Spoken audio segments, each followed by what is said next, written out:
जनजागृतीसाठी आयोजित रॅलीला पेणमध्ये उत्स्फूर्त प्रतिसाद। उपविभागीय अधिकारी तथा सहाय्यक निवडणूक निर्णय अधिकारी प्रवीण पवार साहेब यांच्या मार्गदर्शनाखाली रॅलीचे आयोजन। मतदान जनजागृतीसाठी आयोजित करण्यात आलेल्या रॅलीला पेणमध्ये उत्स्फूर्त प्रतिसाद मिळाला।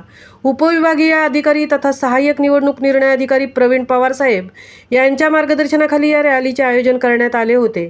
पेण तालुक्यातील सर्व शासकीय कार्यालय, निमशासकीय कार्यालय यांचे सर्व प्रमुख अधिकारी, कर्मचारी, चतुर्थ श्रेणी कर्मचारी यांचे उपस्थितीत उपविभागाचे उपविभागीय अधिकारी तथा सहाय्यक निवडणूक निर्णय अधिकारी प्रवीण पवार, तहसीलदार तानाजी सेजल, पेण नगर परिषद मुख्याधिकारी जीवन पाटील, पेण पोलीस निरीक्षक देवेंद्र पोळ, वनाधिकारी यांच्यासह अनेक मान्यवरांनी या रॅलीत सहभाग घेतला।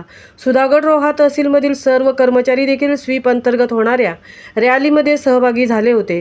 सदर रॅलीला प्रांत कार्यालयातून सुरुवात करण्यात आली। रेल्वे स्टेशन, एटी पाटील चौक, कृषी उत्पन्न बाजार समिती कार्यालय, बाळाजी कॉम्प्लेक्स, मोरेश्वर टॉकीज मार्गे पेण शहरात फिरवण्यात आली। यावेळी मतदान जागृतीपर गीतेही सादर करण्यात आली। महामुंबईसह विजय मोकल, पेण।